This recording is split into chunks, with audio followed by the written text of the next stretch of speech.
जय हिंद एवरीवन।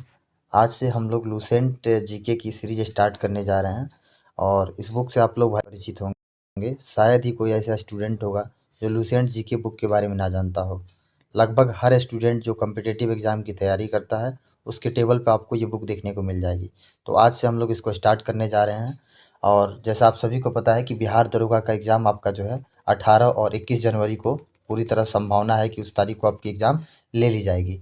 तो उसी को ध्यान में रखते हुए अन्य जितने भी आपके एग्ज़ाम हैं जिसमें जीके जीएस के प्रश्न पूछे जाते हैं, सबके लिए ये क्लास बहुत महत्वपूर्ण होगा। इस क्लास को अगर आप लोग सपोर्ट कीजिएगा तो इसको आगे कंटिन्यू कराऊंगा और आपसे वादा करता हूं कि जिस दिन क्लास आपका लास्ट होगा उस दिन लुसेंट आपकी ज़ुबान पे होगा। एक एक चीज़ को क्लास में डिटेल में समझते हुए हम लोग याद करते हुए आगे बढ़ेंगे। फिलहाल आपकी एक एक क्लास आएंगी, लेकिन एक सप्ताह के बाद से 2 क्लास आपकी रेगुलर हो जाएंगी, क्योंकि अभी हिस्ट्री से हम लोग शुरू करेंगे एंशिएंट से। उसके बाद जो है एक और साथ में साइंस या ज्योग्राफी को हम लोग ऐड कर लेंगे। 2 क्लास पर डे करेंगे। ऐसे करके हम लोग 2 महीने के भीतर भीतर में ये लुसेंट को जो है एक बार हम लोग अच्छे से पूरी तरह से याद करते हुए चलेंगे, ठीक है। बाकी बीच बीच में आप लोग चैनल को सब्सक्राइब कर लीजिएगा और यहाँ पे जो भी ऑब्जेक्टिव क्वेश्चंस आएगा, जिससे जैसे जो टॉपिक हम लोग पढ़ लेंगे, जैसे इंडस वैली सिविलाइजेशन आपका हमने पढ़ लिया, उसके बाद उसके जितने भी महत्वपूर्ण प्रश्न बनेंगे उस प्रश्नों को जो है ऑब्जेक्टिव प्रश्नों को जो है यूट्यूब पे जो है फ्री ऑफ कॉस्ट आपको डिस्कस कराया जाएगा, ठीक है। तो आप लोग जुड़ जाइएगा चैनल से, बेल आइकन प्रेस कर लीजिएगा और वीडियो को ज़्यादा से ज़्यादा लाइक कीजिएगा, क्योंकि आपका सपोर्ट ही हमारे लिए मोटिवेशन है। आप लोग सपोर्ट दिखाइएगा तो इसे आगे कंटिन्यू कर पाऊँगा, ठीक है। और बाकी जो लोग जो है क्लास जिनको अच्छी लगती है और चाहते हैं क्लास कंटिन्यू रहे, तो वो लोग जो हैं आप लोग सुपर थैंक्स का भी प्रयोग कर सकते हैं। आप लोग जो चाहें सपोर्ट करना चाहें तो सपोर्ट भी कर सकते हैं, इकोनॉमिकली भी सपोर्ट कर सकते हैं आप लोग, क्योंकि ये आपका चैनल है और आपके लिए ही ये हमेशा जो है आपके एग्ज़ाम के लिए ही डेडिकेटेड है, ठीक है। तो चलिए स्टार्ट करते हैं। देखिए, सबसे पहले बिना टाइम को वेस्ट किए स्टार्ट करते हैं आज। और एक और बात महत्वपूर्ण था कि आप लोग जो है सबसे पहले आपके पास न्यू एडिशन का लूसेंट बुक होना चाहिए, ठीक है। नया संस्करण होना चाहिए। अगर आपके पास 2023 तक का है तो चलेगा। 2023 से पुराना संस्करण आपके पास है, एडिशन है, तो आप उसको प्लीज़ चेंज कर लीजिए, न्यू बुक ले लीजिए, ठीक है।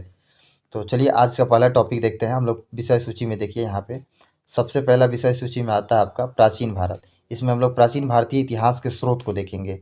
ये देखा गया है, पिछले कुछ वर्षों के एग्जाम में देखा गया है कि यहाँ से भी प्रश्न पूछे गए हैं। खासकर इसमें जो है साहित्यिक स्रोत जो है वहाँ से प्रश्न बनते हैं। तो चलिए टॉपिक पे आते हैं, वहाँ समझते हैं हम लोग। चलिए, यहाँ पे मैंने कुछ पॉइंट को नोट भी किया है, उसको भी आप लोग ध्यान रखिएगा, उसमें साथ साथ में आपको बताते चलेंगे। तो बुक को अपने पास रखिएगा। टेलीग्राम पे इसका डेली हम लोग जो है जो कल क्लास होने वाला है उसका उतना पीडीएफ मैं डाल देता हूँ टेलीग्राम पे। टेलीग्राम से जुड़ जाइएगा, लिंक जो है वीडियो के डिस्क्रिप्शन में है टेलीग्राम का, वहाँ से जाके ज्वाइन हो जाइएगा। वहाँ पे आपको 24 घंटे पहले टॉपिक मिल जाएगा। ये टॉपिक जो है आपको पीडीएफ के साथ पढ़ के आना है, क्योंकि एक बार जब आप पढ़ के आते हैं तो चीज़ों को समझना और आसान हो जाता है, ठीक है। तो चलिए स्टार्ट करते हैं। देखिए, हम लोग इतिहास में अब ये ज़्यादा नहीं हम लोग देखेंगे, इतिहास किसे कहते हैं ये सबको पता है, ठीक है। टाइम वेस्ट नहीं करते हैं, समय बहुत कम है। देखिए, सबसे पहले देखते हैं भारतीय इतिहास। जहाँ पे महत्वपूर्ण होगा वहाँ मैं खुद ही 2 से 3 बार बोल के आपको रिपीट कराऊंगा। डे 1 यहाँ पे मैंने लिखा है, आज का क्लास जो है भारत इतिहास, भारत का इतिहास। उत्तर में हिमालय से लेकर, इसको ध्यान से केवल पढ़ना है, ठीक है। उत्तर में जो है हिमालय से लेकर, थोड़ा सा इसको जूम कर लेते हैं ताकि अच्छे से विजुअल हो सके। चलिए, अब अच्छे से आपको दिख रहा होगा। चलिए यहाँ देखिए, उत्तर में हिमालय से लेकर दक्षिण में समुद्र तक फैला यह उपमहाद्वीप। तो भारत जो है, पहली बात याद रखना है, भारत क्या है, उपमहाद्वीप है। उत्तर में हिमालय से लेकर दक्षिण में समुद्र तक फैला यह उपमहाद्वीप भारतवर्ष के नाम से ज्ञात है, जिसे महाकाव्य तथा पुराणों में भारतवर्ष, ठीक है, अर्थात भरतों का देश तथा यहाँ के निवासियों को भारतीय अर्थात भरत की संतान कहा गया है, ठीक है। यहाँ तक कोई दिक्कत नहीं है, ठीक है। तथा यहाँ के निवासियों को भरत अर्थात भरत की संतान कहा गया है। भारत एक प्राचीन कबीले उत्तर पश्चिम में रहने वाले लोगों का एक समूह, ठीक है। ये भरत जो है एक प्राचीन कबीला था। यहाँ पे भरत जो था क्या था, एक प्राचीन कबीला था जो उत्तर पश्चिम में रहने वाले लोगों का एक समूह था। इसको भरत कहते थे। भरत एक कबीला था, ठीक है। इसका उल्लेख ऋग्वेद में भी मिलता है, ठीक है। ऋग्वेद में भी जो है भरत कबीले के बारे में चर्चा मिलती है। बाद में इसका प्रयोग देश के लिए होने लगा, ठीक। ठीक है। यह पहले जो था कबीला था, लेकिन बाद में इसका प्रयोग देश के लिए होने लगा। प्राचीन भारतीय अपने देश को जम्बूद्वीप, ये महत्वपूर्ण है, भारत के कई नाम हैं, जम्बूद्वीप है, आर्यावर्त है, हिंदुस्तान है, भारत है, ठीक है, ऐसे बहुत सारे नाम हैं। अर्थात जम्बू, जामुन के वृक्षों का द्वीप, ठीक है। हमारे यहाँ जो था जामुन के वृक्ष बहुत ज़्यादा बहुतायात मात्रा में होते थे, जिसके कारण जम्बू द्वीप भी कहते हैं भारत को। प्राचीन ईरानी, ये महत्वपूर्ण आपके लिए, प्राचीन ईरानी इसे सिंधु नदी के नाम से जोड़ते थे। जो प्राचीन ईरानी थे वो इसे सिंधु नदी के नाम से जोड़ते थे, जिसे वे सिंधु ना कहकर हिंदू कहते थे। अब यहाँ समझने वाली बात है, जो ईरानी लोग थे ना वो स को ह पढ़ते थे, स का उच्चारण ह के रूप में करते थे, ठीक है। तो यहाँ पे सिंधु की जगह उन्होंने हिंदू कहना शुरू कर दिया। यही नाम फिर पूरे पश्चिम में फैल गया। यह नाम जो है धीरे धीरे पूरे पश्चिम में फैल गया और पूरे देश को इसी के एक नदी के नाम से जाना जाने लगा, ठीक है। और यूनानी इसे इंदे और अरब इसे हिंद कहते थे। अरबवासी इसे क्या कहते थे? हिंद कहते थे। मध्यकाल में देश को हिंदुस्तान कहा जाने लगा। अब आपसे प्रश्न पूछा जाएगा, देखिए यहाँ से 2-3 प्रश्न बन सकते हैं कि भारत को सबसे पहले हिंदुस्तान किसने कहा? तो ये मध्यकाल में आपको देखने को मिलता है हिंदुस्तान। किसने कहा था? तो मध्यकाल में इस देश को जो है हिंदुस्तान कहा जाने लगा। यह शब्द फारसी शब्द हिंदू से बना है। यह शब्द फारसी शब्द हिंदू से बना है। यूनानी भाषा के इंदे के आधार पर अंग्रेज इसे इंडिया कहने लगे। मतलब हम लोग अभी तक जो पढ़े हैं ये देश के नामकरण, कब कब किसके द्वारा क्या नामकरण किया गया देश का, ये आपको जानना था, ठीक है। तो केवल इसको आप लोग ध्यान रखिएगा, ठीक है। इसको रटने की ज़रूरत नहीं है, जहाँ रटना है वहाँ रटेंगे, जहाँ समझना है उसको समझेंगे। तो हमने शुरू में भारत की परिचय को देखा कि भारत का नामकरण कैसे कैसे हुआ, इस चीज़ को हम लोग समझे। अब आगे देखिएगा, यहाँ पे नोट करके देखिए, यहाँ पे ऊपर थोड़ा सा पॉइंट है कि विंध्य पर्वत की श्रृंखला देश को उत्तर और दक्षिण में 2 भागों में बांटती है। जो विंध्य पर्वत की श्रृंखला है ये देश को उत्तर और दक्षिण 2 भागों में बांटती है। ये महत्वपूर्ण है आपके लिए, इसको ध्यान रखिएगा। जो विंध्य की पर्वत श्रृंखला है देश को उत्तर और दक्षिण में 2 भागों में बांटती है। उत्तर में इंडो यूरोपीय परिवार, ठीक है, उत्तर में इंडो यूरोपीय परिवार की भाषाएं बोलने वालों की और दक्षिण में द्रविड़ परिवार की भाषाएं बोलने वालों की बहुमत है।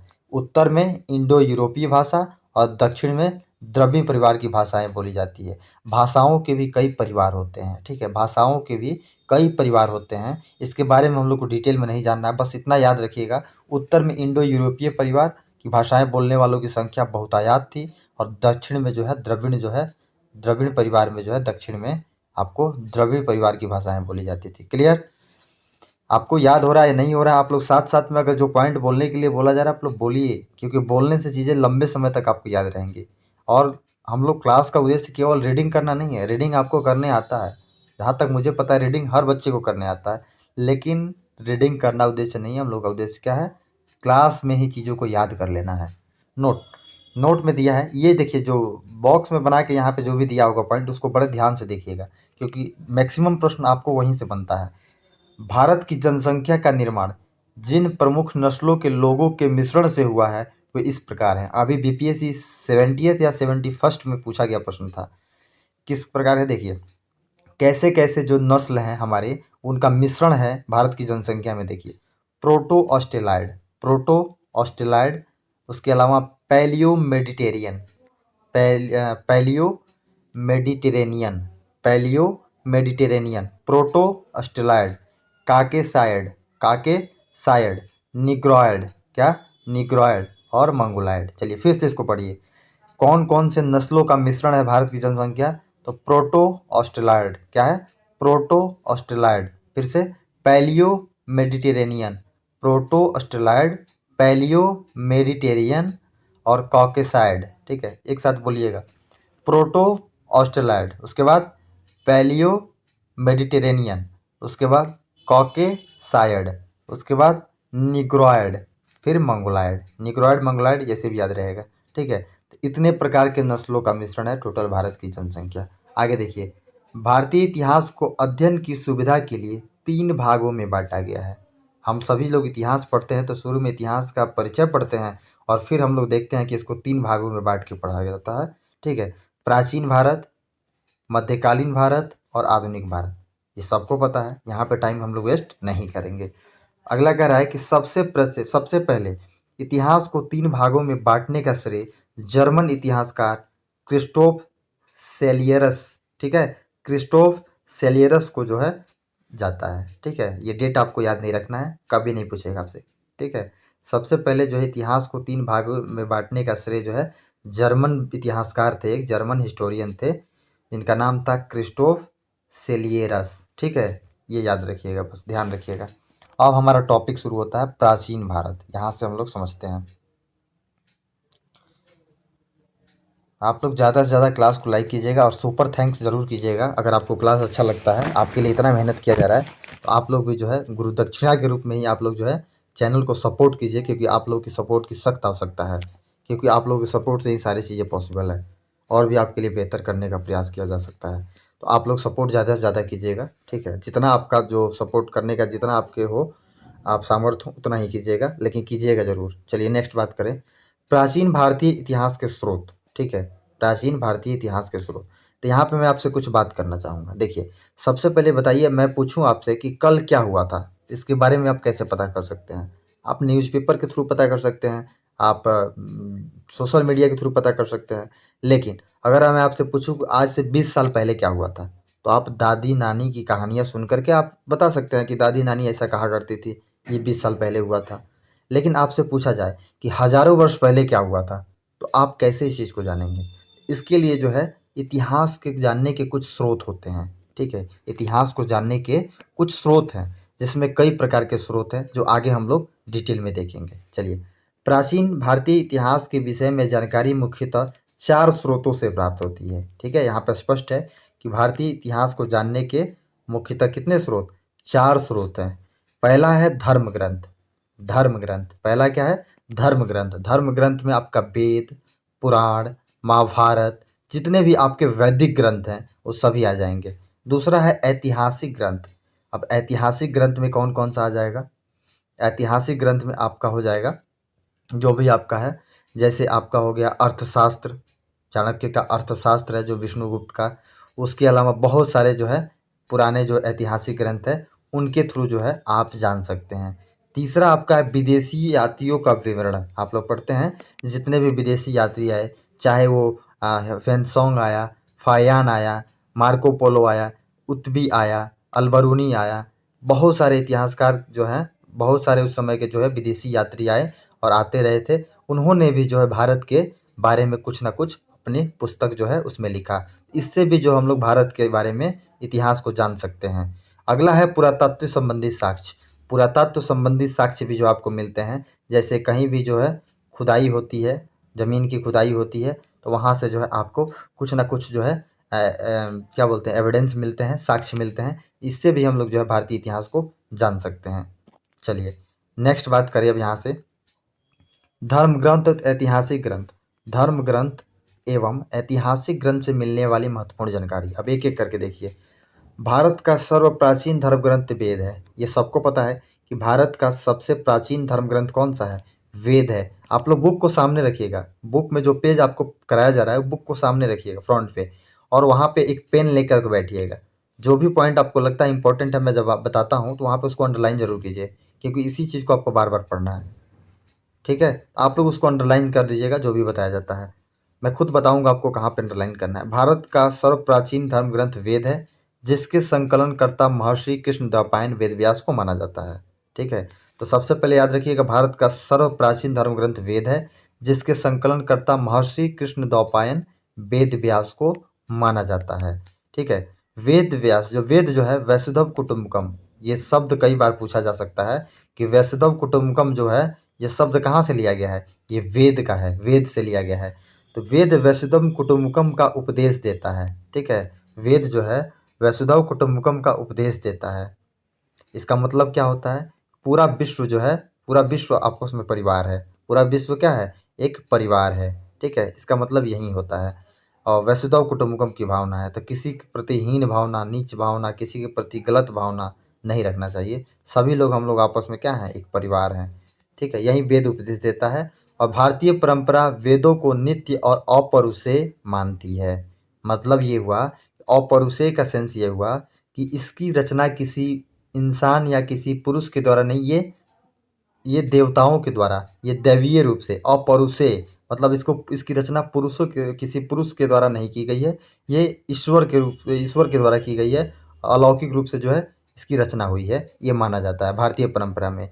वेद 4 हैं। वेद कितने हैं? 4 हैं। कौन कौन? ऋग्वेद, यजुर्वेद, सामवेद, अथर्ववेद।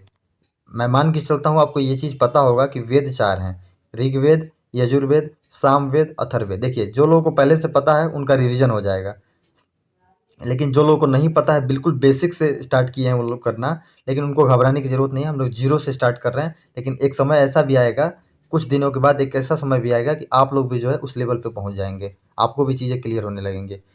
इन 4 वेदों को जो है संहिता कहा जाता है। अभी तक यूट्यूब पे बहुत सारे लोगों ने लूसेंट की क्लास कराई है, लेकिन मैं वादा के साथ, आपके साथ गारंटी के साथ कहता हूँ कि इतना अच्छा क्लास जो है और डिटेल में क्लास आपको लूसेंट का नहीं मिला होगा। आप लोग देखिएगा, आप लोग जैसे जैसे क्लास आगे बढ़ेगा आप लोगों को पता चलेगा कि क्लास कैसे कराई जा रही है। अगला बात करें, इसमें एक एक करके हम लोग करेंगे। वेद 4 हैं, ऋग्वेद, यजुर्वेद, सामवेद, अथर्ववेद। ऋग्वेद की बात करें हम लोग, तो ऋग्वेद की बात करते हैं। सबसे पहले ऋचाओं के क्रमबद्ध ज्ञान के संग्रह को ऋग्वेद कहा जाता है। ठीक है, ऋचाओं के क्रमबद्ध ज्ञान के संग्रह को ऋग्वेद कहा जाता है। ये इतना महत्वपूर्ण नहीं है, बस ऋग्वेद याद रखिएगा, पहला सबसे प्राचीन वेद है यह। इसमें 10 मंडल, ये कई बार पूछा गया, 10 मंडल और 1028 सूक्त। ठीक है, 1028 सूक्त है, ये याद रखना है। और 10 मंडल है। ऋग्वेद में कितने मंडल? 10 मंडल है। ऋग्वेद में कितने मंडल? 10 मंडल है। 1028 सूक्त, 1028 सूक्त है। ठीक है। उसके अलावा बात करें, 10,462 ऋचाएँ, 10,462 ऋचाएँ हैं। तो एक बार बोलिएगा, ऋग्वेद जो है सबसे प्राचीन वेद है और इसमें 10 मंडल, 1028 सूक्त और 10,462 ऋचाएँ हैं। क्लियर? 10,462 ऋचाएँ हैं। तो मंडल कितना? 10। सूक्त कितना? 1028। ऋचाएँ कितना? ऋचाएँ मतलब मंत्र, मंत्र कितना? 10,462। इस वेद के ऋचाओं को पढ़ने वाले ऋषि को जो है होत्री कहते हैं। क्या कहते हैं? होत्री कहते हैं। यहाँ पे थोड़ा सा जो है मिट गया है, आप लोग बुक में देख लीजिएगा। ऋषि को क्या कहते हैं? होत्री कहते हैं। तो ऋग्वेद के ऋचाओं को पढ़ने वाले ऋषि को क्या कहते हैं? होत्री कहते हैं। क्या कहते हैं? होत्री कहते हैं। क्या कहते हैं? होत्री कहते हैं। ऋग्वेद की ऋचाओं को पढ़ने वाले ऋषि को होत्री कहते हैं। इस वेद से आर्य के राजनीतिक प्रणाली, इस वेद से आर्य के राजनीतिक प्रणाली, इतिहास एवं ईश्वर की महिमा के बारे में जानकारी मिलती है। ठीक है, चलिए आगे बढ़िए। विश्वामित्र द्वारा रचित ऋग्वेद के तीसरे मंडल में सूर्य देवता सावित्री को समर्पित प्रसिद्ध गायत्री मंत्र है। बहुत इंपॉर्टेंट, यहाँ से प्रश्न बनता है कि विश्वामित्र जो थे उनके द्वारा ऋग्वेद के तीसरे मंडल में जो है सूर्य देवता को समर्पित जो है सावित्री, सावित्री सूर्य के जो लालिमा वाला भाग होता है, जो सुबह सूर्योदय के समय आपको दिखता है, सावित्री, उन्हीं की जो है, उन्हीं को समर्पित जो है प्रसिद्ध गायत्री मंत्र। कई बार ये भी पूछा गया सावित्री मतलब कौन से देवता के बारे में बात की जा रही है, तो ये सूर्य देवता का एक रूप है सावित्री। ठीक है, समर्पित प्रसिद्ध गायत्री मंत्र इसमें है। कितने मंडल में? तीसरे मंडल में। तो ऋग्वेद के किस मंडल में गायत्री मंत्र का उल्लेख है? तो तीसरे मंडल में है। और इसके 9वें मंडल में क्या है? तो देवता सोम का उल्लेख है। सोम एक प्रकार का पेय पदार्थ हुआ करता था, तो ये देवता सोम का उल्लेख है इसके 9वें मंडल में। तीसरे मंडल में ऋग्वेद के गायत्री मंत्र है, 9वें मंडल में सोम देवता का उल्लेख मिलता है। क्लियर? इसके 8वें मंडल में हस्तलिखित ऋचाओं को खील कहा जाता है। इसके 8वें मंडल की जो ऋचाएँ हैं हस्तलिखित है, वो हाथ से लिखा गया है, उस ऋचाओं को जो है खील कहा जाता है। 8वें मंडल में, 8वें मंडल की हस्तलिखित ऋचाओं को क्या कहते हैं? खील कहा जाता है। तो याद रखिएगा इस चीज़ को, तीनों महत्वपूर्ण है। ऋग्वेद का सबसे बड़ा 10वां मंडल है। ऋग्वेद का सबसे बड़ा मंडल कौन सा है? 10वां मंडल है। हम लोगों ने देखा था कि टोटल कितने मंडल? 10 मंडल थे, जिसमें से तीसरे मंडल में गायत्री मंत्र था। ठीक है, जो सूर्य देवता सावित्री को समर्पित है। और 9वें मंडल में जो है सोम देवता का उल्लेख मिलता है। और 8वें मंडल की रचनाएं जो है हस्तलिखित है ऋचाएँ, इसको खील कहा जाता है। ऋग्वेद का सबसे बड़ा मंडल 10वां मंडल है। इसमें जो है क्या है? नदी स्तुति सूक्त, नदी स्तुति सूक्त, नदियों की प्रशंसा, और पुरुष सूक्त, वैदिक समाजशास्त्र, ठीक है, पुरुष सूक्त में आप लोग देखते हैं कि 4 प्रकार के जो है वर्ण का हम लोग उल्लेख देखते हैं, जिसमें से महत्वपूर्ण जो भी है आप लोग जानते हैं कि ब्राह्मण है, क्या है, ब्राह्मण है, क्षत्रिय है, क्षत्रिय है, उसके अलावा वैश्य है, उसके अलावा शूद्र है। ये 4 जो है वर्णों का उल्लेख आपको जो है ऋग्वेद के 10वें मंडल में इसी में मिलता है पुरुष सूक्त। तो कई बार आपसे प्रश्न पूछता है कि ऋग्वेद के किस मंडल में पुरुष सूक्त की चर्चा की गई है, तो ये आपका 10वां मंडल हो जाएगा। तो इसको आप लोग हमेशा याद रखिएगा। अब यहाँ पे मैंने कुछ पॉइंट को नोट किया है, इसको ध्यान से देखिएगा आप लोग। देखिए यहाँ पे मैंने नोट किया था, देखिए इसको आपको ध्यान रखना है कि दूसरा और 7वां मंडल सबसे प्राचीन है। ठीक है, टोटल हम लोगों ने देखा था कि टोटल कितने मंडल, 10 मंडल थे, जिसमें से तीसरा मंडल जो था हमारा गायत्री मंत्र था। 9वां मंडल क्या था, 9वां मंडल जो था हमारा सोम देवता को समर्पित था। और 10वें मंडल में नदी स्तुति के साथ साथ क्या था, पुरुष सूक्त की चर्चा की गई थी। पहला और 10वां मंडल सबसे नवीन है। पहला मंडल और 10वां मंडल क्या है, सबसे नवीन है, यानी सबसे नया है, बाद में सबसे नया है जोड़ा गया। और दूसरा और 7वां मंडल सबसे प्राचीन है। दूसरा और 7वां मंडल सबसे प्राचीन है। क्लियर, चलिए आगे हम लोग देखते हैं। अब यहाँ तक हमने देख लिया था, अब यहाँ देखते हैं। देखिए यहाँ पे लिखा है सूक्त, ब्राह्मण के सृजन से संबंधित विभिन्न अनुमान, सूर्य सूक्त, विवाह श्लोक आदि सम्मिलित हैं। ये केवल आपको कोई ज़रूरत नहीं है, इतना इंपॉर्टेंट नहीं है, यहाँ से प्रश्न नहीं बना है। अगला देखते हैं, चतुष्वर्ण समाज की कल्पना का आदि स्रोत। चतुष्वर्ण समाज की कल्पना का आदि स्रोत ऋग्वेद के 10वें मंडल में वर्णित पुरुष सूक्त है। अभी हमने इसके बारे में चर्चा किया, चतुष्वर्ण जो है वर्ण व्यवस्था के बारे में कि 4 वर्ण कौन कौन है, जिसके अनुसार 4 वर्ण में ब्राह्मण, क्षत्रिय, वैश्य और शूद्र। ब्राह्मण, क्षत्रिय, वैश्य और शूद्र, ये 4 वर्णों की चर्चा आपको ऋग्वेद के 10वें मंडल में वर्णित पुरुष सूक्त में है।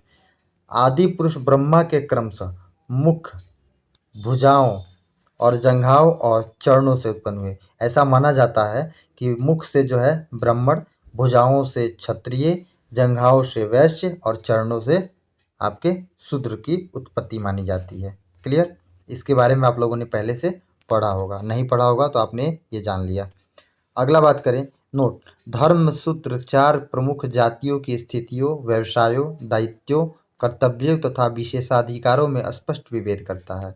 अब ये चीज़ें देखिए, ये भी समझ लीजिए आप लोग कि ब्राह्मण का देखिए इसमें जातियों, जो व्यवसायों, दायित्वों, कर्तव्य और विशेषाधिकारों, किसको कौन सा अधिकार होगा, किसका कौन सा व्यवसाय होगा, किसका कौन सा दायित्व होगा, किसका कौन सा कर्तव्य होगा, इसके बारे में भी जो है धर्मसूत्र के 4 प्रमुख जातियों के बारे में इसमें स्पष्ट चर्चा मिलती है। इसमें ब्राह्मण पूजा पाठ, शिक्षा दीक्षा के काम ब्राह्मण करेंगे, क्षत्रिय जो है रक्षा का काम करेंगे, और वैश्य जो है पालन पोषण जितना भी होगा उसके संबंध में काम करेंगे, और शूद्र जो है अन्य तीनों वर्गों की सेवाएं करेंगे। ये इसमें बताया गया है। चलिए, ऋग्वेद के कई परिच्छेदों में प्रयुक्त अधन्य, अघन्य, कहीं कहीं अघन्या भी लिखता है। ऋग्वेद में कई परिच्छेदों में प्रयुक्त अघन्य, जिसका वध नहीं किया जा सकता, शब्द का संबंध गाय से है। ये प्रश्न भी कई बार पूछा गया है, ये मोस्ट इंपॉर्टेंट है आपके लिए कि अघन्या शब्द जो है ऋग्वेद में, अघन्या शब्द किसके लिए प्रयुक्त हुआ है, ये आपके लिए गाय के लिए प्रयुक्त हुआ है। तो गाय को जो है न मारे जाने योग्य पशु का उसमें दर्जा दिया गया है कि गाय का वध नहीं किया जाएगा, यानी ये अधन्य है, अगन्य है। ऋग्वेद में देखिए जो गाय का वध होता था, इसके लिए जो है उसमें उस समय मृत्यु दंड की सजा दी जाती थी, जो लोग गाय का भी वध करता था। देखिए ऋग्वैदिक काल में देखेंगे आप, पशुपालन ही जो था आपका मुख्य, जो आपका अर्थव्यवस्था का साधन था। अर्थव्यवस्था का साधन क्या था, और उस समय गाय जो थी सबसे पवित्र पशु मानी गई है ऋग्वैदिक काल में। और गाय के लिए कई प्रकार के युद्ध आपको देखने को मिले होंगे, जिसमें गविष्टि का आपने नाम सुना होगा, गविष्टि। ऋग्वेद में ब्रह्मा का उल्लेख तो है किंतु आत्मा का नहीं है। ये भी बहुत इंपॉर्टेंट पॉइंट है आपके लिए, पूछा जा सकता है, आपसे पूछा जा सकता है एग्जाम में कि ऋग्वेद में किसका उल्लेख नहीं है, और 4-5 ऑप्शन रहेगा, ब्रह्मा, आत्मा, पुनर्जन्म, ऐसे करके कई सारे ऑप्शन बना करके आपको फंसाने का प्रयास किया जाएगा। लेकिन आपको याद रखना है कि ऋग्वेद में ब्रह्मा का उल्लेख तो है किंतु आत्मा का नहीं है। क्लियर। अब ईसा पूर्व और ईस्वी के बारे में आप लोग को पता होगा, लेकिन थोड़ा सा आपको हिंट दे देता हूँ, आप लोग समझ लीजिएगा। देखिए अगर मैं लिखूं 500 BC और अगर मैं लिखूं 500 AD, इसका मतलब क्या हुआ? या ऐसे लिखूं मैं, मान लीजिए 500 ईसा पूर्व, ईसा पूर्व लिखूं और यहीं पे लिख दूं मैं 500 ईस्वी, इसका मतलब क्या हुआ? देखिए यहाँ पे दिया हुआ है, थोड़ा सा इसको पढ़ लेते हैं एक बार। वर्तमान में देखिए, छोड़ेंगे कुछ भी नहीं, लेकिन जो महत्वपूर्ण होगा उस पर हम लोग ज़्यादा समय देंगे।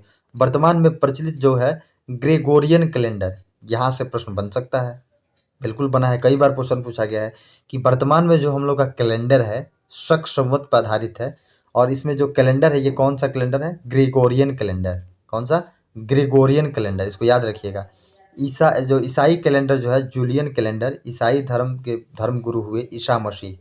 ईसा मसीह के बारे में आप लोग जानते होंगे, इनके जन्म के वर्ष जो है पर आधारित ईसा मसीह के जन्म के पहले के समय को हम लोग देखिए, ईसा मसीह के जन्म को मान लिया गया है 0, ठीक है, जन्म के साल को माना गया है 0 0, तो उसके पहले के जो है उसके पहले उसको 0 मान लिया गया ईसा मसीह के जन्म को, और इसके बाद का जो टाइम पीरियड है उसको हम लोग जो है ईस्वी में काउंट करते हैं, और इसके पहले का जो समय है उसको हम लोग ईसा पूर्व में काउंट करते हैं, ठीक है, ईसा पूर्व में काउंट करते हैं। तो ईसा मसीह के जन्म जो है समय, समय क्या लिखा है यहाँ पे? जन्म के पहले के समय को ईसा पूर्व यानी कि BC, before the birth of यीशु, ठीक है, इसको BC का शॉर्ट फॉर्म होता है बिफोर क्राइस्ट, बिफोर क्राइस्ट, ठीक है।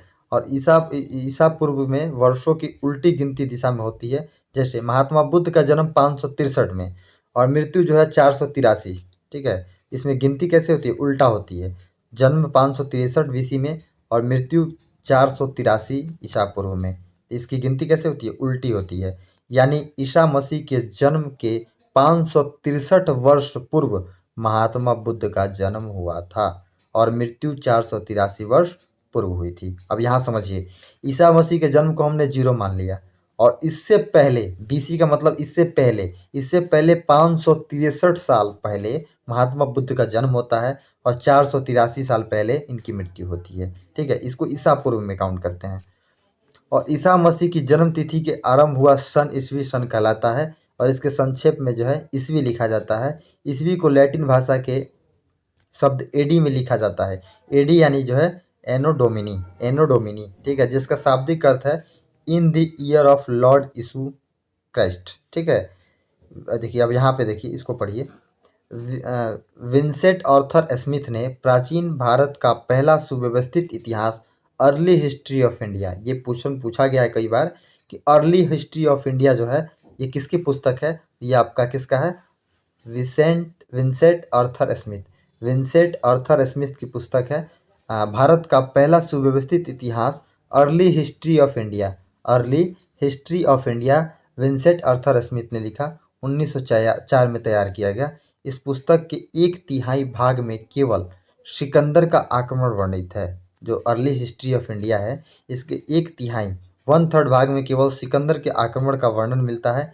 इसमें भारत को स्वेच्छाचारी शासन वाला देश कहा गया है, इसमें भारत को स्वेच्छाचारी शासन वाला देश कहा गया है, जिसे ब्रिटिश शासन की स्थापना से पहले कभी राजनीतिक एकता का अनुभव नहीं हुआ था। ये इस बुक में बोला गया है, ठीक है, ऐसा इस बुक में बोला गया है। विंसेंट आर्थर स्मिथ की बुक थी अर्ली हिस्ट्री ऑफ इंडिया, ठीक है। तो यहाँ प्रश्न ऐसे भी पूछा जा सकता है कि प्राचीन भारत का पहला सुव्यवस्थित इतिहास कौन सी बुक में देखने को मिलता है, किस पुस्तक में देखने को मिलता है? तो अर्ली हिस्ट्री ऑफ इंडिया। या यहाँ से प्रश्न ऐसे भी बन सकता है कि अर्ली हिस्ट्री ऑफ इंडिया के लेखक कौन है? तो विंसेंट आर्थर स्मिथ है। आगे देखिए, भारतीय इतिहासकारों का सरोकार शासन के एकमात्र स्वरूप तानाशाही से ही है। ये केवल समझाने के लिए, ठीक है, ये इतना महत्वपूर्ण नहीं है। आगे देखिए, अब यहाँ पे देखिए, थोड़ा समझने का प्रयास कीजिएगा। आप लोग इससे परिचित होंगे, लेकिन समझिएगा कि वामन अवतार के 3 पगों का आख्यान का प्राचीनतम स्रोत ऋग्वेद है। वामन अवतार के जो 3 पगों का जो व्याख्या का प्राचीनतम स्रोत क्या है? ऋग्वेद है। इसके बारे में आप लोग जानते होंगे, आपने टीवी सीरियल्स में भी देखा होगा, जो 3 पगों की छोटे वामन अवतार में जो भगवान विष्णु के द्वारा छोटा वामन अवतार लिया जाता है, और राजा बलि के यहाँ जाते हैं, वो दक्षिण भारत में उनका शासन था, तो वहाँ पे बताया जाता है कि वो 3 पग में पूरे पृथ्वी को नाप लिए थे, ऐसा है। वामन अवतार के बारे में जानिए कि वामन अवतार भगवान वामन श्री हरि के पहले ऐसे अवतार थे जो मानव रूप में प्रकट हुए थे, ठीक है। ये केवल समझना है, आपको ध्यान में रखना है। उनके पिता कश्यप ऋषि, उनके पिता कौन? कश्यप ऋषि, और माता अदिति थी, माता अदिति थी। बौने ब्राह्मण के रूप में जन्मे थे, एक छोटे बालक के रूप में, बौने ब्राह्मण के रूप में जन्मे थे। भगवत पुराण के अनुसार वामन अवतार का उद्देश्य भगवान विष्णु द्वारा इंद्र को पुनः स्वर्गलोक पर अधिकार दिलाना था। जो राजा बलि था उसने स्वर्ग पे भी जो है अपना आधिपत्य कर लिया था, जिसके कारण उनको वामन अवतार लेकर के भिक्षा के रूप में 3 पग में पूरे पृथ्वी के साथ साथ तीनों लोकों को उन्होंने जो है नाप लिया था, जिसके आधार पर जो है उनको जो है भगवान इंद्र को जो है विष्णु जी स्वर्गलोक को जो है वापस कराए थे। इंद्र को जो है पुनः स्वर्गलोक पर अधिकार दिलाना था। वामन जो है भगवान को दक्षिण भारत में उपेंद्र के नाम से जाना जाता है। वामन जो भगवान है उनको दक्षिण भारत में उपेंद्र, यहाँ पे मिटक गया है, थोड़ा सा मिट गया है, तो उपेंद्र के नाम से दक्षिण भारत में जाना जाता है वामन अवतार को। अब ये पॉइंट आपके लिए महत्वपूर्ण है कि ऋग्वेद में इंद्र के लिए 250 तथा अग्नि के लिए 200 ऋचाओं की रचना की गई। ऋचाओं का मतलब मैंने बताया था मंत्र। तो आपसे पूछा जा सकता है कि ऋग्वैदिक काल में सबसे महत्वपूर्ण देवता कौन थे? सबसे पूजनीय या सबसे महत्वपूर्ण देवता आपके लिए इंद्र थे। इनको पुरंदर पुरंदर की भी उपाधि दी जाती है। तो इनके लिए इसके बारे में पता कैसे चलता है कि ऋग्वेद में सबसे प्रमुख देवता इंद्र थे? क्योंकि इनके लिए सबसे अधिक ऋचाओं की रचना जो है लगभग 250, और दूसरे सबसे प्रिय देवता जो थे वो आपके अग्नि थे। इनके लिए 200 ऋचाओं की रचना की गई है। और अग्नि को ऐसा माना जाता था कि ये मनुष्य और ईश्वर के बीच जो है मध्यस्थता के रूप में, एक कड़ी के रूप में काम करता है। क्योंकि यह जो है अग्नि, जैसे हम हवन करते हैं उसमें अग्नि प्रज्वलित करके हवन करते हैं, और वो हवन हम लोग मानते हैं कि वो देवताओं तक पहुंचता है। ये बीच की जो मध्यस्थता है वो अग्नि के द्वारा की जाती थी। ठीक है, तो सबसे प्रिय देवता जो है ऋग्वैदिक काल में इंद्र थे। आगे चल के देखेंगे हम लोग जो है प्रजापति हो जाएंगे। चलिए अगला देखते हैं कि प्राचीन भारतीय इतिहास के साधन के रूप में वैदिक साहित्य में ऋग्वैदिक के बाद शतपथ ब्राह्मण का स्थान है। प्राचीन इतिहास के साधन के रूप में वैदिक साहित्य में ऋग्वेद के बाद शतपथ ब्राह्मण का स्थान है। क्लियर? यजुर्वेद के बारे में हम लोग देखते हैं। हम लोग सस्वर पाठ के लिए मंत्रों तथा बलि के समय अनुपालन के लिए नियमों का संकलन यजुर्वेद कहलाता है। इसके पाठ्यकर्ता को अथर्वयु कहते हैं। हमने पढ़ा था कि ऋग्वेद के पाठकर्ता थे, उनको होत्री कहते थे। हम लोग क्या कहते थे? होत्री, होत्री के नाम से जानते थे। एक सेकंड में पेन चेंज कर लेता हूँ, थोड़ा सा कलर, आई थिंक ये कलर, हाँ ये कलर थोड़ा ठीक, ये रखूँ या ये सही लग रहा है थोड़ा सा। तो याद रखिएगा, यजुर्वेद के पाठकर्ता को हम लोग क्या कहते हैं? अथर्वयु के नाम से जानते हैं। और होत्री हम लोग कहते थे, होत्री जो थे ये क्या थे? ये जो थे आपके ऋग्वैदिक काल के जो थे, ऋग्वैदिक काल के जो ऋग्वैदिक मंत्रों का उच्चारण करने वाले ऋषि को होत्री, और यजुर्वेद के मंत्रों का उच्चारण करने वाले को अथर्वयु के नाम से जानते थे। और यजुर्वेद में क्या है? यज्ञ से संबंधित जितने भी अनुष्ठान होते हैं, बलि के समय अनुपालन के लिए जो भी नियम संकलन जो है, इसका यजुर्वेद में देखने को मिलता है। इसको ध्यान रखिएगा। अब यहाँ पे एक चीज़ यहाँ पे नोट किया गया, उसको भी ध्यान रखना है आपको, कि सबसे प्राचीन स्मृति ग्रंथ जो है मनुस्मृति है। सबसे प्राचीन जो है स्मृति ग्रंथ मनुस्मृति है। ठीक है, ये शुंग काल का सबसे प्राचीन स्मृति ग्रंथ मनुस्मृति है। सबसे प्राचीन उपनिषद कौन सा है पूछेगा, तो ये आपका छांदोग्य उपनिषद है। सबसे प्राचीन उपनिषद कौन सा है? छांदोग्य उपनिषद है। यम नचिकेता संवाद के बारे में हम लोग को किसमें चर्चा मिलती है? कठोपनिषद में। किसमें? कठोपनिषद में। और कृष्ण का उल्लेख भी आपको छांदोग्य उपनिषद में देखने को मिलता है। कृष्ण का उल्लेख भी मिलता है छांदोग्य उपनिषद में। इसमें बताया गया है कि कृष्ण जो है वृषि वंश के कबीले से संबंधित थे। ठीक है, इसको ध्यान रखिएगा। तो पूछेगा सबसे प्राचीन स्मृति ग्रंथ मनुस्मृति, सबसे प्राचीन उपनिषद छांदोग्य उपनिषद, यम नचिकेता संवाद कठोपनिषद में। और एक क्वेश्चन पूछता है कि जो आश्रम व्यवस्था के बारे में किस उपनिषद में, तो ये आपका मिलता है किसमें? कौन सा? जवालोपनिषद में। जवालोपनिषद में ये यहाँ पे दिया है, जवालोपनिषद में। जवालोपनिषद में चारों आश्रमों का उल्लेख मिलता है, यहाँ दिया हुआ है। आगे उसको हम लोग देखते हैं। यहाँ पे दिया है यजुर्वेद को हम लोग देख रहे थे, इसके पाठ्यकर्ता को अथर्वयु कहते हैं। और यजुर्वेद में यज्ञों के, इसको थोड़ा जूम कीजिए पहले, यजुर्वेद में यज्ञों के नियमों विधि विधानों का संकलन मिलता है।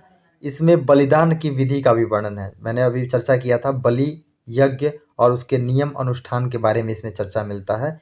यह एक ऐसा वेद है जो गद्य और पद्य दोनों में, मोस्ट इम्पोर्टेंट ध्यान रखिएगा इसको, कि मात्र एक ऐसा वेद जो गद्य और पद्य दोनों में है। तो ये आपका कौन सा है? ये यजुर्वेद है। यजुर्वेद है। कौन सा वेद है? यजुर्वेद है। कौन सा वेद गद्य और पद्य दोनों में है? तो यजुर्वेद है। और सामवेद के बारे में बात करते हैं। सामवेद। तो साम का अर्थ, शाब्दिक अर्थ क्या होता है? गान होता है। शाम का शाब्दिक अर्थ क्या होता है? गान या गायन होता है। इस वेद में मुख्यतः यज्ञों के अवसर पर गाए जाने वाले ऋचाओं मंत्रों का संकलन है। इसके पाठ्यकर्ता को उद्गाता या उद्रात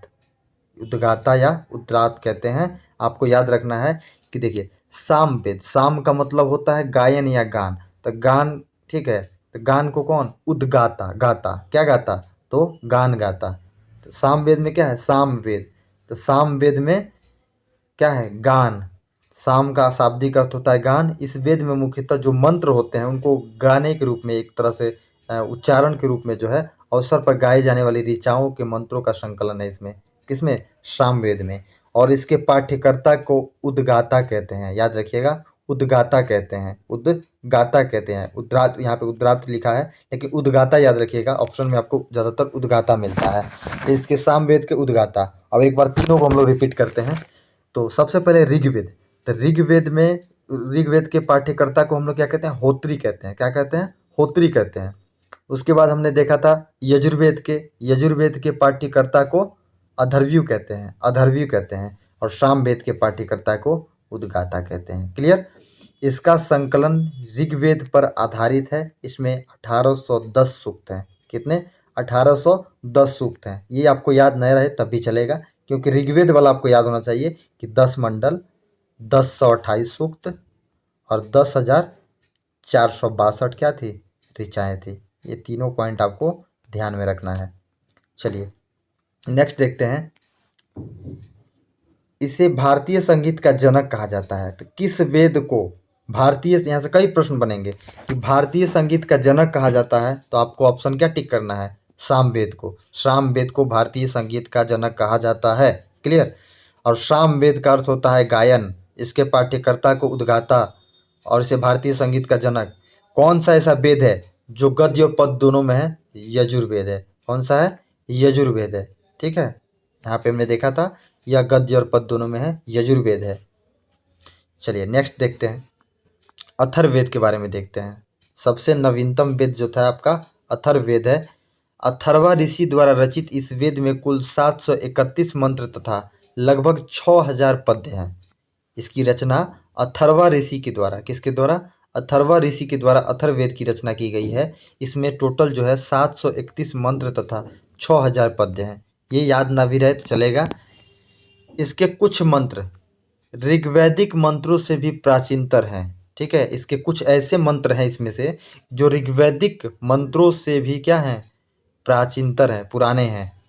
औषधों का उल्लेख, जितने भी प्रकार के जड़ी बूटी औषधि हैं, इसका उल्लेख सबसे पहले अथर्ववेद में मिलता है। सबसे पहले अथर्ववेद में मिलता है। ऐतिहासिक दृष्टि से अथर्ववेद का महत्व इस बात में है कि इसमें सामान्य मनुष्य के विचारों तथा अंधविश्वासों का विवरण मिलता है। जितने अंधविश्वास आपके जादू टोना वशीकरण मोह माया, ये सब जितने भी प्रकार के वशीकरण वाला जितना भी अंधविश्वास वाला चीज़ मिलता है, वो जितना भी देखने को मिलता है आपको किसमें मिलता है? ये अंधविश्वासों का अथर्ववेद में देखने को मिलता है। आगे देखिए, पृथ्वी सूक्त अथर्ववेद का प्रतिनिधि सूक्त माना जाता है। पृथ्वी सूक्त अथर्ववेद का प्रतिनिधि सूक्त माना जाता है। इसमें मानव जीवन के सभी पक्षों, गृह निर्माण, कृषि की उन्नति, व्यापारिक मार्गों का गहन खोज, रोग निवारण, समन्वय, विवाह तथा प्रणय गीतों, राजभक्ति, राजा का चुनाव, बहुत से वनस्पतियों एवं औषधियों, श्राप वशीकरण, प्रायश्चित, मातृभूमि के महामात्य आदि का विवरण दिया गया है। मतलब जितने प्रकार के विचारों और अंधविश्वासों का विवरण जो है, ये आप देख रहे होंगे जितने प्रकार के यहाँ पे दिया हुआ है, सबकी चर्चा कहाँ मिलता है? अथर्ववेद में मिलता है। ठीक है, इसको केवल ध्यान रखिएगा, आपको चीजें याद रहेंगी। अगला, अथर्ववेद में परीक्षित को कुरुओं का राजा अथर्ववेद में परीक्षित को कुरुओं का राजा पूछेगा कि अथर्ववेद में परीक्षित कुरुओं का राजा किसे कहा गया है? तो परीक्षित को कहा गया अथर्ववेद में कुरुओं का राजा कहा गया है तथा कुरु देश की समृद्धि का अच्छा चित्रण मिलता है। अथर्ववेद में जो है कुरु एक प्रदेश है, कुरु देश जो है उसकी समृद्धि का इसमें अच्छा चित्रण मिलता है यानी विवरण मिलता है और इसमें परीक्षित को कुरुओं का राजा कहा गया है। इसमें सभा और समिति को प्रजापति की दो पुत्रियां कहा गया है। सभा और समिति जो है इसमें प्रजापति की दो पुत्रियां बताई गई हैं, सभा और समिति, सभा और समिति। तो इसमें सभा और समिति को प्रजापति की दो पुत्रियां कहा गया है। तो पूछेगा कि किस वेद में सभा और समिति को प्रजापति की दो पुत्रियों के रूप में उल्लेखित किया गया है? तो आपका अथर्ववेद में। वेदों की भी कई शाखाएं हैं जो वैदिक अध्ययन और व्याख्या से जुड़े विभिन्न दृष्टिकोणों का प्रतिनिधित्व करती है। जैसे साकल शाखा ऋग्वेद से जुड़ी एकमात्र जीवित शाखा है। ठीक है, साकल शाखा ऋग्वेद से जुड़ी एकमात्र जीवित शाखा है। ये केवल आपको ध्यान से पढ़ना है इसको, जहाँ इंपॉर्टेंट होगा वहाँ रिपीट मैं करूँगा। यजुर्वेद को शुक्ल यजुर्वेद और कृष्ण यजुर्वेद दो शाखाओं में बांटा गया है। हमने पीछे क्लास में पढ़ा, पीछे ऊपर हमने पढ़ा था कुछ देर पहले कि कौन ऐसा वेद है जो गद्य और पद्य दोनों में है। तो आपने पढ़ा था कि था यजुर्वेद था। इसके पाठ्यकर्ता को हमने क्या कहा था? अथर्वयु कहा था। और यह जो वेद है यह यजुर्वेद को दो शाखाओं में बांटा गया है। एक है शुक्ल यजुर्वेद, दूसरा है कृष्ण यजुर्वेद। शुक्ल यजुर्वेद और कृष्ण यजुर्वेद, यजुर्वेद दो भाग में। यजुर्वेद कितने भाग में? दो भाग में, शुक्ल यजुर्वेद और कृष्ण यजुर्वेद। याद रखिएगा इसको, दो शाखाओं में बांटा गया है।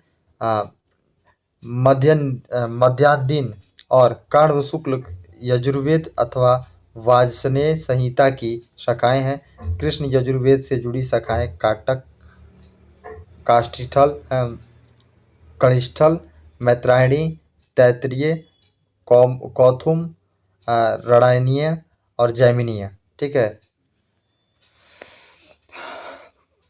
तलवकार, सामदेव की शाखाएं। ये देखिए, ये सब इतना भी दिया है, इतना याद करने की कोई ज़रूरत नहीं है, ये सब कोई ज़रूरत नहीं है। ये इसको याद रखिए, काठल या कनिष्ठल, काठक या कनिष्ठल पूछा जाता है, लेकिन ये आपसे कभी भी नहीं पूछा जाता है। ठीक है, ये आपसे कभी नहीं पूछा जाता है। तो इसको थोड़ा सा स्मार्ट तरीके से आपको पढ़ना है लुसेंट को, क्योंकि बहुत सारे चीज़ें इसमें दिया हुआ है जो आपके लिए इतना ज़रूरी नहीं है। क्योंकि हम लोग को उद्देश्य, हमारा एक उद्देश्य क्या है? एग्जाम को निकालना है, और एग्जाम निकालना है तो टू द पॉइंट हम लोग पढ़ेंगे। ठीक है, ये सब आप लोग को छोड़ देना है। केवल याद रखना है कि शुक्ल यजुर्वेद और कृष्ण यजुर्वेद ये जो है दो शाखाओं में जो है यजुर्वेद को बांटा गया है। और इसमें जो है काठक या कनिष्ठल जो है कृष्ण वेद से जुड़ी शाखाएं हैं, कृष्ण वेद से जुड़ी शाखाएं हैं, जिसका दो पार्ट में हमने बांटा था ना यजुर्वेद को, दो पार्ट में, एक कि शुक्ल यजुर्वेद और कृष्ण यजुर्वेद। तो कृष्ण यजुर्वेद जो है इसे जुड़ी शाखाएं हैं, ये क्या है? कनिष्ठल या काटक। इसको याद रखिएगा। अगला देखिएगा, नोट सबसे प्राचीन, यहाँ दिया है नोट सबसे प्राचीन वेद ऋग्वेद, सबसे बाद का वेद अथर्ववेद है। इसके बारे में हमने देख लिया ऑलरेडी। ठीक है, अगला ब्राह्मण, अरण्यक तथा उपनिषद। ठीक है, मोस्ट इंपॉर्टेंट है ये, यहाँ से प्रश्न बनता है। ब्राह्मण, अरण्यक और उपनिषद। देखिए यहाँ लिखा है कि संहिता के पश्चात ब्राह्मणों, अरण्यकों तथा उपनिषदों का स्थान है। इनसे उत्तर वैदिक कालीन समाज तथा संस्कृति के विषय में जानकारी प्राप्त होती है।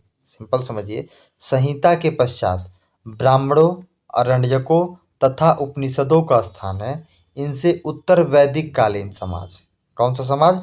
उत्तर वैदिक कालीन समाज एवं संस्कृति के विषय में जानकारी प्राप्त होती है। ठीक है, ब्राह्मण ग्रंथ वैदिक संहिताओं की व्याख्या करने के लिए गद्य में लिखे गए थे। प्रत्येक संहिता के लिए अलग अलग ब्राह्मण ग्रंथ है, जिसे सारणी में दिया गया है। इसको हम लोग याद करेंगे, यहाँ पे जो दिया है ये महत्वपूर्ण है, इसको हम लोग याद करेंगे। ठीक है, चलिए आगे क्या लिखा है कि इन ब्राह्मण ग्रंथों में हमें परीक्षित के बाद का और बिंबिसार के पूर्व की घटनाओं का ज्ञान प्राप्त होता है। इन ब्राह्मण ग्रंथों में हमें परीक्षित, जिनको हमने देखा था कि कुरुओं का राजा परीक्षित को माना गया है, इसमें हमें ब्राह्मण ग्रंथों में हमें परीक्षित के बाद का, ठीक है, उनके बाद का और बिंबिसार के पूर्व की घटनाओं का ज्ञान प्राप्त होता है। ऐत्रेय में राज्याभिषेक के नियम और कुछ प्राचीन राजाओं के नाम दिए गए हैं। तो पूछेगा आपसे कि किस ब्राह्मण ग्रंथ में सबसे पहली बार राज्याभिषेक के नियम के बारे में चर्चा मिलती है? तो ये आपका ऐत्रेय ब्राह्मण ग्रंथ में, इसमें ऐत्रेय ब्राह्मण ग्रंथ में सबसे पहले क्या है, राज्याभिषेक के नियम का उल्लेख मिलता है। अगला देखेंगे शतपथ में, शतपथ ब्राह्मण में गांधार, शल्य, कैक्य, कुरु और पंचाल, कौशल, विदेह आदि राजाओं का उल्लेख मिलता है। ठीक है, तो राज्याभिषेक का उल्लेख आपको ऐत्रेय ब्राह्मण ग्रंथ में और शतपथ में गांधार, शल्य, कैक्य, कुरु, पंचाल, कौशल, विदेह आदि जो है राजाओं का उल्लेख मिलता है। इसको ध्यान रखिएगा आप लोग। क्लियर। अगला हम लोग देखते हैं कि वैदिक साहित्य में ऋग्वेद के बाद शतपथ ब्राह्मण का स्थान आता है। ये कई बार एग्जाम में आपसे पूछा गया है कि वैदिक साहित्य में ऋग्वेद के बाद किसका स्थान है, तो ये आपका है शतपथ ब्राह्मण का स्थान है। ऋग्वेद के बाद शतपथ ब्राह्मण का स्थान आता है, इसको ध्यान रखिएगा। अगला कह रहा है कि अरण्यक में यज्ञ से जुड़े कर्मकांडों की दार्शनिक और प्रतीकात्मक अभिव्यक्ति है। अरण्यक में यज्ञ से जुड़े कर्मकांड की दार्शनिक और प्रतीकात्मक अभिव्यक्ति है, ये इतना इंपॉर्टेंट नहीं है। यहाँ देखिएगा सत्यमेव जयते, सत्यमेव जयते जो है यह मुंडकोपनिषद से लिया गया है, इसको ध्यान रखिएगा। कई बार प्रश्न पूछा गया और पूछे जाने की संभावना भी है, पूछा जा सकता है। ठीक है, सत्यमेव जयते कहाँ से लिया गया, मुंडकोपनिषद से लिया गया है। स्त्री को पुरुष की अर्धांगिनी शतपथ ब्राह्मण में कहा गया है। स्त्री को पुरुष की अर्धांगिनी किसमें कहा गया है, शतपथ ब्राह्मण में कहा गया है, जो कि वैदिक साहित्य में ऋग्वेद के बाद शतपथ ब्राह्मण का स्थान आता है। वैदिक साहित्य में ऋग्वेद के बाद शतपथ ब्राह्मण का स्थान आता है और इसी शतपथ ब्राह्मण में स्त्री को पुरुष की अर्धांगिनी कहा गया है। क्लियर। चलिए नेक्स्ट देखते हैं।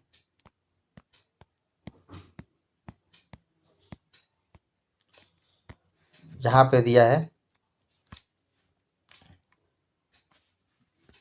उपनिषदों की संख्या 108 है। टोटल कितने उपनिषद, 108 उपनिषद हैं। कितने हैं, 108 उपनिषद हैं, जिसमें से 13 को मूलभूत उपनिषदों की श्रेणी में रखा गया है। टोटल 108 उपनिषद हैं, लेकिन मुख्य रूप से 13 ऐसे उपनिषद हैं जिनको मूलभूत उपनिषदों की श्रेणी में रखा गया है। इसमें यज्ञ से जुड़े दार्शनिक विचार, शरीर, ब्रह्मांड, आत्मा तथा ब्रह्मा की व्याख्या की गई है। स्त्री की सर्वाधिक गिरी हुई स्थिति मैत्रेयी संहिता से प्राप्त होता है। स्त्री की सर्वाधिक गिरी हुई स्थिति मतलब निम्नतर स्थिति जो है, सबसे अधिक गिरी हुई स्थिति जो है मैत्रेयी संहिता से प्राप्त होती है। किसमें, मैत्रेयी संहिता से प्राप्त होती है, जिसमें जुआ और शराब की भांति स्त्री को पुरुष का तीसरा मुख्य दोष बताया गया है। स्त्री की सर्वाधिक गिरी हुई स्थिति किसमें, मैत्रेयी संहिता में। इसमें क्या है, जिसमें जुआ, जुआ मतलब जुआ और शराब, जुआ और शराब की भांति स्त्री को पुरुष का तीसरा मुख्य दोष बताया गया है। इसको ध्यान रखिएगा। मैत्रेयी संहिता में शतपथ ब्राह्मण में स्त्री को पुरुष की अर्धांगिनी कहा गया है। अभी हमने पीछे नोट भी किया था कि शतपथ ब्राह्मण में स्त्री को पुरुष की अर्धांगिनी कहा गया है। ठीक है, और वैदिक साहित्य में ऋग्वेद के बाद शतपथ ब्राह्मण का स्थान आता है। क्लियर। हमने ये भी देखा था कि जवालोपनिषद में चारों आश्रमों का उल्लेख मिलता है, और 4 आश्रम में कौन कौन से, पहला आपका कौन सा आश्रम था, तो इसमें 4 आश्रम होता है। जीवन को अगर 100 वर्ष मान लें तो ऐसा उस समय की डेट में बनाया गया था, जिसमें जैसे वानप्रस्थ आश्रम, गृहस्थ आश्रम, उसके अलावा आपको जो 4 आश्रम दिए गए हैं उन चारों आश्रमों के बारे में इसमें पता चलता है, जो आगे हम लोग देखेंगे। स्मृति ग्रंथों में सबसे प्राचीन एवं प्रमाणिक मनुस्मृति मानी जाती है। स्मृति ग्रंथों में सबसे प्राचीन एवं प्रमाणिक मनुस्मृति मानी जाती है, और सबसे प्राचीन भी स्मृति ग्रंथ कौन सा है, मनुस्मृति ही है। यह शुंग काल के मानक ग्रंथ है। नारद स्मृति जो है गुप्त युग के विषय में जानकारी प्रदान करती है। ये मोस्ट इंपॉर्टेंट है कि किस स्मृति ग्रंथ से गुप्त युग के बारे में या गुप्त काल के विषय में जानकारी प्राप्त होती है, तो नारद स्मृति, नारद स्मृति से गुप्त काल के बारे में विषय में जानकारी मिलती है। इसको ध्यान रखिएगा। और वेद हमने देखा था कि 4 वेद था, ऋग्वेद, यजुर्वेद, सामवेद और अथर्ववेद। और वेदांग और सूत्र की बात करें तो वेदों की भांति, वेदों को भली भांति समझने के लिए 6 वेदांगों की रचना की गई थी। वेद जो था उसको भली भांति समझने के लिए 6 प्रकार के वेदांगों की रचना हुई थी। ये 6 वेदांग को आपको याद रखना है। कई बार ऑप्शन में पूछता है कि इनमें से कौन सा वेदांग नहीं था, या 6 वेदांग में कौन कौन शामिल था, तो ये प्रश्न पूछा जाता है, तो 6 को याद रखना है आपको। पहला था शिक्षा, शिक्षा कल्प, शिक्षा कल्प निरुक्त, व्याकरण, छंद एवं ज्योतिष कितने हुए? 1 2 3 4 5 6। तो याद रखिएगा 6 वेदांग, वेद 4, वेदांग 6 और उपनिषद 108। कितना? 108। तो देखिए सबसे पहले शिक्षा, शिक्षा कल्प निरुक्त, साथ में बोलिए शिक्षा कल्प निरुक्त, शिक्षा कल्प निरुक्त, शिक्षा कल्प निरुक्त, शिक्षा कल्प निरुक्त। व्याकरण छंद ज्योतिष, व्याकरण छंद ज्योतिष, व्याकरण छंद ज्योतिष, शिक्षा कल्प निरुक्त, शिक्षा कल्प निरुक्त, व्याकरण छंद ज्योतिष, व्याकरण छंद ज्योतिष, शिक्षा कल्प निरुक्त, व्याकरण छंद ज्योतिष, शिक्षा कल्प निरुक्त, व्याकरण छंद ज्योतिष। इसको बार बार बोलना है और याद करना है इसको, ठीक है। उम्मीद करते हैं आपको याद हो गया होगा। शिक्षा कल्प निरुक्त, व्याकरण छंद और ज्योतिष। देखिए आपके लिए इतना मेहनत किया जा रहा है, आप लोगों का भी फर्ज बनता है, आप लोग भी सपोर्ट कीजिए, तभी जो है ये चीज़ें पॉसिबल हो पाएंगी, क्योंकि आपकी सपोर्ट की भी सख्त आवश्यकता है। वैदिक साहित्य को अक्षुण बनाए रखने के लिए सूत्र साहित्य का वर्णन किया गया। स्रोत गृह धर्मस्रोतों के अध्ययन से हमें जो है यज्ञ विधि विधान, यज्ञ जो विधि विधान होता है, कर्म कांडों तथा राजनीतिक विधि एवं व्यवहारों से संबंधित महत्वपूर्ण बात ज्ञात करते हैं। ठीक है, इसको केवल पढ़ लेना है, ठीक है, यहाँ से नहीं बनेगा प्रश्न आपका, केवल समझ के लिए आपको दिया गया, समझने के लिए। आगे देखिएगा, प्रमुख सूत्रकारों में गौतम, बौधायन, आपस्तंभ, वशिष्ठ आदि के नाम विशेष रूप से उल्लेखनीय है। ठीक है, कोई बात नहीं। सूत्रों में गौतम धर्म सूत्र सबसे प्राचीन माना जाता है, इसको ध्यान रख सकते हैं। वेद में सबसे प्राचीन ऋग्वेद, उपनिषद में सबसे प्राचीन छांदोग्य उपनिषद, स्मृति में सबसे प्राचीन मनुस्मृति, सूत्रों में सबसे प्राचीन गौतम धर्म सूत्र। कौन सा? गौतम धर्म सूत्र। गौतम धर्म सूत्र को सबसे प्राचीन माना जाता है। अब आगे बात करेंगे हम लोग पुराण के बारे में। देखिए पहले हम लोग यहाँ पे देखे थे टोटल ब्राह्मण ग्रंथ के बारे में, यहाँ मोस्ट इंपॉर्टेंट, अब इसको हम लोग देखते हैं, ये बॉक्स को हम लोग याद करते हैं। चलिए, सबसे पहले एक तरफ वेद है, दूसरी तरफ उसका ब्राह्मण ग्रंथ है। यहाँ से प्रश्न पूछा जाता है। तो ऋग्वेद के 2 ब्राह्मण ग्रंथ है, ऐत्रेय कौशितकी, ऐत्रेय और कौशितकी। तो ऋग्वेद के कितने ब्राह्मण ग्रंथ? 2। सबसे प्राचीन ग्रंथ वेद, सबसे प्राचीन वेद कौन सा? ऋग्वेद, सबसे प्राचीन वेद ऋग्वेद। इसके पढ़ने वाले ऋषि को क्या कहते हैं? होत्री कहते हैं। क्या कहते हैं? होत्री कहते हैं। और इसके 2 ब्राह्मण ग्रंथ है, ऐत्रेय और कौशितकी, ऐत्रेय और कौशितकी, ऐत्रेय और कौशितकी।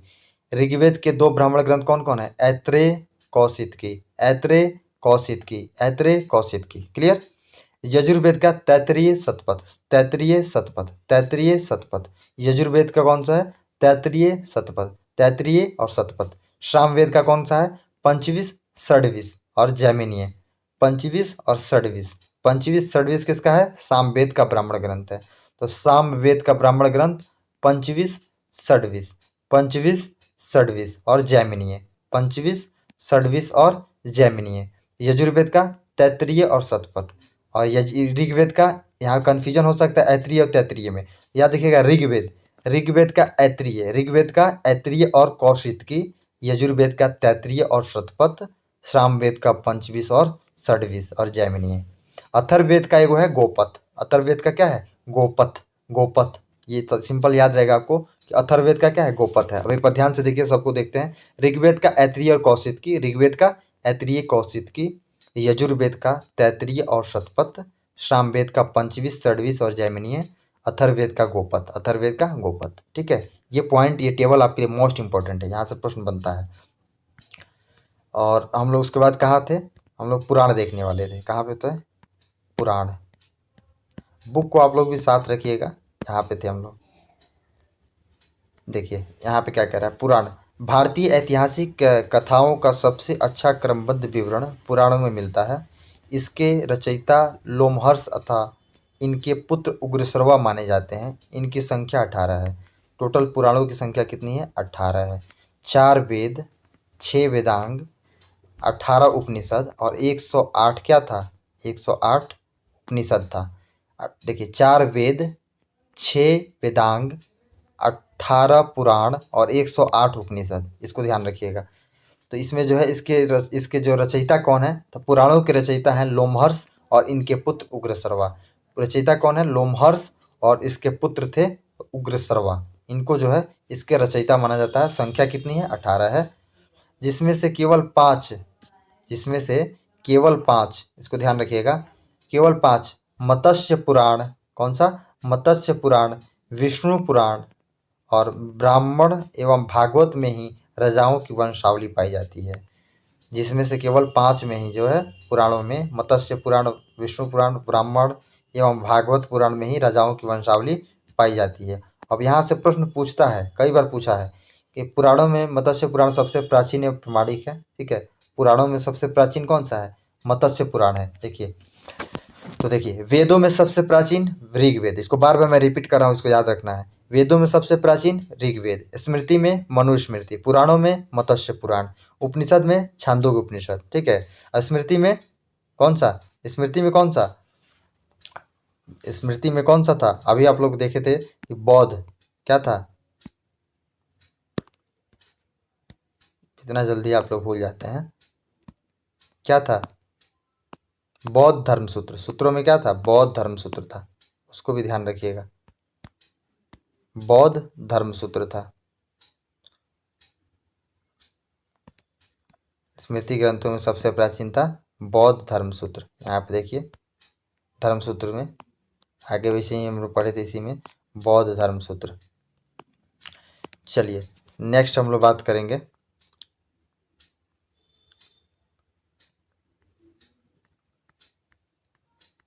हमने इस टेबल को याद कर लिया अच्छे से। इस टेबल आपके लिए बहुत महत्वपूर्ण है, ये टेबल आप लोग मिस मत कीजिएगा, इसको जरूर याद रखिएगा। तो आज जो है एक और पॉइंट को हम लोग देखते हैं, उसके बाद क्लास आज का फिनिश करते हैं। देखिए, घबराने की ज़रूरत नहीं है, शुरू में क्लासेज आपके स्लो स्लो चलेंगे, क्योंकि जो लोग बिगनर्स हैं उनके लिए समझना ज़रूरी है। जो लोग कभी लूसेंट नहीं पढ़े हैं या एक बार 2 बार पढ़े हैं, याद नहीं है, उनके लिए जो है अच्छे से जो है स्टार्टिंग में थोड़ा समय लेकर के, लेकिन जैसे जैसे क्लास आगे बढ़ेगा वैसे वैसे जो है आपको स्पीड थोड़ा सा बढ़ता जाएगा, और 2 महीने के भीतर भीतर में आपका लूसेंट जो है आपको याद करा दिया जाएगा। ये एक बात की गारंटी लेता हूँ मैं। बस आप लोग को नियमित रूप से ईमानदारी पूर्वक क्लास से जुड़े रहना है, बस बाकी आप मेरे पर छोड़ दीजिए। तो हम लोग कहाँ पे थे? यहाँ पे पढ़ रहे थे, हम लोग पुराण को पढ़ रहे थे, जिसमें से हमने देखा था कि टोटल पुराणों की संख्या 18 है, और लोमहर्ष अथवा इनके पुत्र उग्रसर्वा के द्वारा, इनकी जो है उग्रसर्वा के द्वारा इसके रचयिता ही माने जाते हैं पुराणों के। और पुराण से संबंधित वंश पूछा जाता है कि विष्णु पुराण से संबंधित वंश जो है मौर्य वंश है। विष्णु पुराण से संबंधित वंश कौन सा है? मौर्य वंश है। मत्स्य पुराण जो है आंध्र सातवाहन, मत्स्य पुराण आंध्र सातवाहन, मत्स्य पुराण आंध्र सातवाहन। वायु पुराण गुप्त वंश। तो यहाँ कंफ्यूज नहीं होइएगा, विष्णु पुराण कहेगा तो मौर्य वंश, विष्णु पुराण मतलब मौर्य वंश, वायु पुराण गुप्त वंश, वायु पुराण गुप्त वंश, मत्स्य पुराण आंध्र सातवाहन, मत्स्य पुराण आंध्र सातवाहन। क्लियर? और 5 में ही केवल जो है आपको राजाओं की वंशावली मिलती है, जो यहाँ पे दिया हुआ था। पुराणों में मत्स्य पुराण सबसे प्राचीन एवं प्रामाणिक है। अधिकतर पुराण सरल संस्कृत श्लोक में लिखे गए। स्त्रियां तथा शूद्र जिन्हें वेद पढ़ने की अनुमति नहीं थी, वे पुराण सुन सकते थे। ठीक है, वेदों को पढ़ने की अनुमति किनको किनको नहीं थी? स्त्रियां और शूद्र, स्त्रियों और शूद्र जो थे, जिनको वेद पढ़ने की अनुमति नहीं थी, लेकिन वे पुराण को क्या करते थे? सुन सकते थे। पुराणों का पाठ पुजारी मंदिरों में किया करते थे। पुराणों का पाठ कौन करता था? पुजारी करते थे, मंदिरों में किया करते थे। ठीक है, सामाजिक एवं सांस्कृतिक दृष्टि से अग्नि पुराण का काफी महत्व है। सामाजिक और सांस्कृतिक दृष्टि से अग्नि पुराण का महत्व क्या है? काफी अधिक है, जिसमें राजतंत्र के साथ साथ कृषि संबंधी विवरण भी दिया गया है, जिसमें राजतंत्र के साथ साथ कृषि संबंधी विवरण भी दिया गया है। उपनिषदों की रचना पुराणों से पहले हुई थी। इसको याद रखिएगा, कई बार क्रम सजाने के लिए दे देता है कि किसी रचना किसके बाद हुई थी, तो याद रखिएगा उपनिषदों की रचना पुराणों से पहले हुई थी। उपनिषदों की रचना पुराणों से पहले हुई थी। पुराण कितने थे टोटल? टोटल पुराण है आपके 18 हैं, जिनकी उपनिषदों की रचना पुराणों से पहले हुई थी, यानी 108 उपनिषद हैं, इनकी रचना जो है पुराणों से पहले हुई थी। ठीक है, इसको याद रखिएगा। बौद्ध जैन एवं अन्य साहित्य, बौद्ध जैन एवं अन्य साहित्य, ये आपके लिए बहुत महत्वपूर्ण है, मोस्ट इंपॉर्टेंट है। यहाँ से मैक्सिमम क्वेश्चन देखा गया है। यहाँ पे देखिए 5 स्टार की रेटिंग में यहाँ मैंने नोट किया है, जिससे आपको इसके इंपॉर्टेंस के बारे में पता चले। तो आज के लिए इतना ही। ठीक है, बाकी कल जो है शुरुआत की क्लास है, थोड़ा सा समझने में टाइम लगता है। बाकी कल जो है हम लोग एंशिएंट में जो है सिंधु घाटी तक हम लोग पहुंचेंगे, सिंधु घाटी तक हम लोग फिनिश कर देंगे। सिंधु घाटी सभ्यता तक आप लोग को पढ़ के आना है। ठीक है, आप लोग को सिंधु घाटी सभ्यता तक आप लोग को करके आना है। कल वहां तक हम लोग जो है क्लास में फिनिश कर लेंगे, और अगले वीक से, अगले सप्ताह से आपका एक और क्लास ऐड हो जाएगा, या तो वो बायोलॉजी का होगा या तो वो ज्योग्राफी का होगा। आप लोग कमेंट करके बताइएगा कि कौन सा क्लास इसके साथ पैरेलल स्टार्ट किया जाएगा, उसको आप लोग कमेंट करके बताइएगा। और आप लोग जो है ज़्यादा से ज़्यादा सपोर्ट कीजिएगा, वीडियो को लाइक कीजिएगा, कमेंट करके बताइएगा कि और क्या बेहतर हो सकता है आपके लिए, कमेंट ज़रूर कीजिएगा। और चलिए फिर मिलते हैं नेक्स्ट वीडियो में, तब तक के लिए जय हिंद।